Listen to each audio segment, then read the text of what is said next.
Well, there's no cards for the stream today, but we do got the remaining card of the day cards. So let's begin.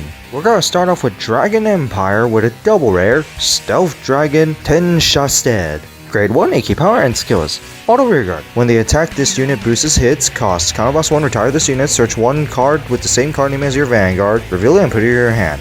So basically, pressure with a Persona Ride Searcher, although I do see this card being cut out as time goes on because there's could be better cards, and of course this is a double rare that requires attack hit, which only gives out pressure really. Next, a rare, Charging Dragon Tri-Bash. Grade 3, 13 power and skills. Auto rearguard. When your Vanguard attacks, if your opponent has 2 or less rearguards, put this card to soul, choose one of your Vanguards, it gets +1 crit until the end of the battle.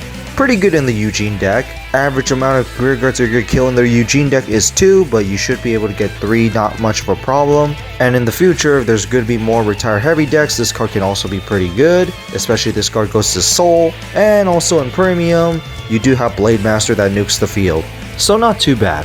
Next, for Brandgate, we're going to start off with the Prison Support with a triple rare, Aurora Battle Princess, Agara Rogue. Grade 2, tank your power and skills. Count, Rearguard, Guardian. If 2 or more of your opponent's cards are in prison, this card gets +5k power and 10k shield. The 5k power is not too hard, but the 10k shield all depends on your opponent. Because if your opponent wants to prevent you from getting extra bonuses, they're going to have to pay a bunch of costs just to release them from prison.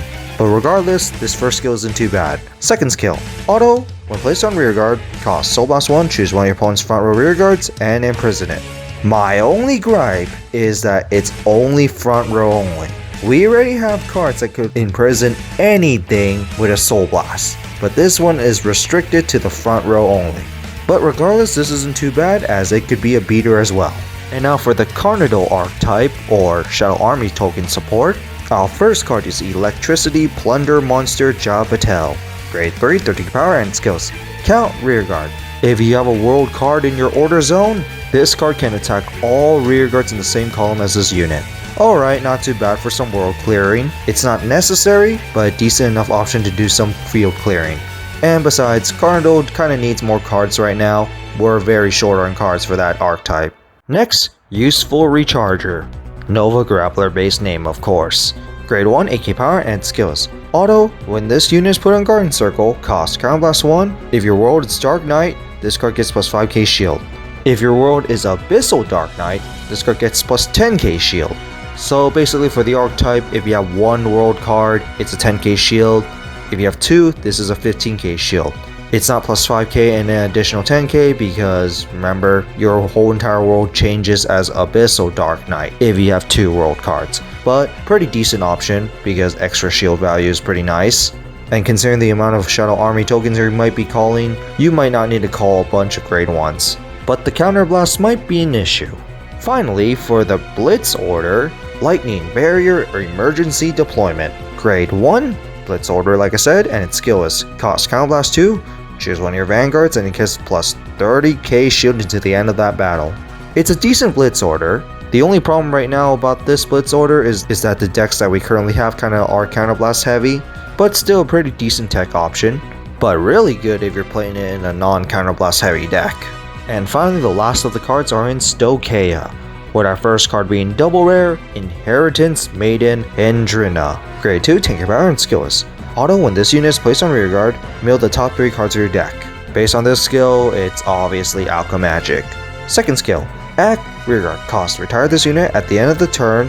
The next time you would play an order card as Alchemagic, you do not have to pay all the Soul Blasts from that cost. As many of you know, the Stokeia decks we currently have right now currently have Soul Issue, but this nullifying the Soul Blast costs, that's pretty good right there. Especially when you're playing Alchemagic because you're going to be combining the 2 cards as one essentially, and combining the costs, so you pretty much just nullify 2 cards on the price of 1.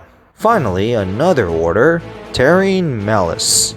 Grade 2, it's a normal order and its skill is cost retire 2 rearguards, draw a card, put this card to soul and countercharge 1. Really good order card here. At a price of 2 rearguards, you get a draw and get back 2 of your different resources. And currently, the decks that we got in Stokeia don't really mind the 2 retires because we could actually easily recover those. What's important is that we got our resources for costs. So that's it for these last card reveals for the first Overdressed booster. Go ahead and tell me below what are your favorite decks that you're looking forward to play. And this will include the start deck archetypes. Personally, I am really having a difficult choice on choosing which deck because I actually find them all pretty interesting. But if I really have to pick, I am definitely playing Carnivals for its design, and I do see potential in this archetype. Same thing with Overdressed with Trickstar. And I am also tempted to play Bastion because the amount of grade 3s actually makes me see a lot of potential in it. And so far, based on the very first booster, I really like how Overdressed is going. Commons and rares feeling relevant again, unlike in the V era where pretty much all our major cards are just the high rarities, making our decks seemingly all foiled, with commons and rares feeling like they have no relevance at all. So thank you Bushiroad for making this change back. But other than that, have a nice day.